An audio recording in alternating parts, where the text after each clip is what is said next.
Hey guys, welcome back to another SciCraft Blitz server recap video. So yesterday a lot of time and effort was spent on making the perimeter, but this doesn't really translate to a lot of things to talk about or to show, so that's why the video will be a bit shorter. So yesterday I left off with the first trench. There was still a lot of lava left to remove. We've done that yesterday on stream, so we used a lot of just buckets. It's one of the reasons why I want an iron farm, because a lot of buckets were also lost in the process. And we needed fire resistance potions. So that's why I made a little brewing system here. It automatically brews potions, but you can also turn it off. The moment it's turned off, but if I would have turned this on, it would keep brewing potions until the chest is filled up again. So there's a couple droppers where I put in the ingredients. Automatically, can brew any type of potion with up to 6 ingredients. It was quite helpful. So I'm gonna put those back.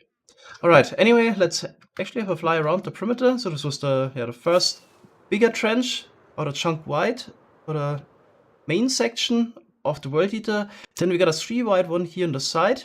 We decided to dig this one out instead of using TNT dupers because there was a lot of ocean biome.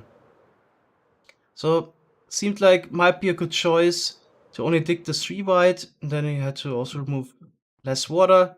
And what we actually did here was using stairs on the side, because those have a really high blast resistance if they're waterlogged. It doesn't even have to be stone stairs. Every type of stair would have been fine as long as it's waterlogged. Could have used wooden stairs as well. They also wouldn't burn. They're waterlogged. But yeah, it's gonna be an advantage of having a wall here on the side that can't be blown up. Okay, then the other big trench is also finished. Here we had very little lava to remove at the bottom, so this was quite nice. Unfortunately, had some issues with the machine blowing up. Wasn't really clear why that happened. So the second TNT duper was built a little bit too low, and sometimes the TNT jumped back up after moving it up 10 blocks. It's fine again, and we're currently working on the last trench. It's already halfway dug out. Just need to build one more TNT duping module, run it a little bit, and then we're done with the trenches. And of course there will be some lava at the bottom that needs removal. Are they actually digging this out? Okay, I'm actually confused here. This looks like people are digging here. Oh, interesting. Could have actually punched out kelp instead of wasting time digging. Because there's a lot of kelp in the perimeter that we actually need to remove, because it could break the World Eater later. Could either make a sweeper that deals with that kelp issue, or just punch it all out. I think people also started with that already. Yeah, some kelp here on the surface. Anyway, so this is the progress on the perimeter. Sky was also working on a bit of bedrock removal in order to increase the rates of our wizard skeleton farm. Okay, here we are.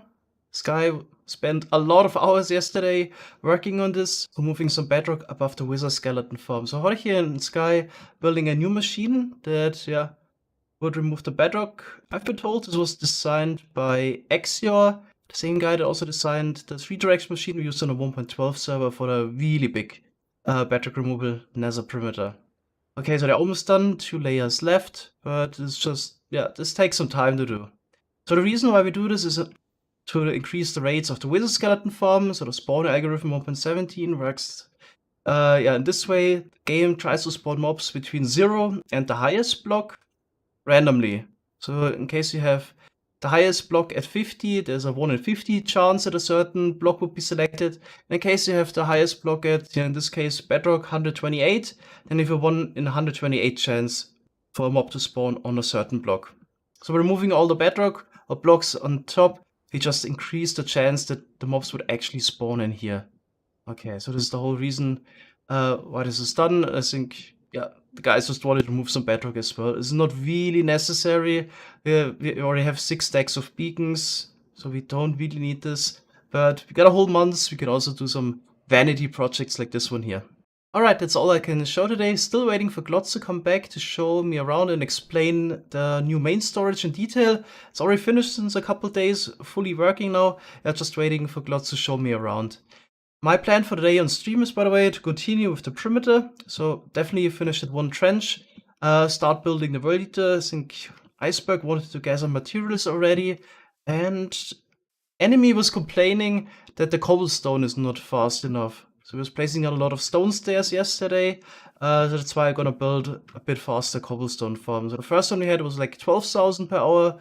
The one I have in mind would be 120,000 per hour. Okay. Thanks guys for watching. See you maybe on stream or tomorrow in the recap video. Bye bye.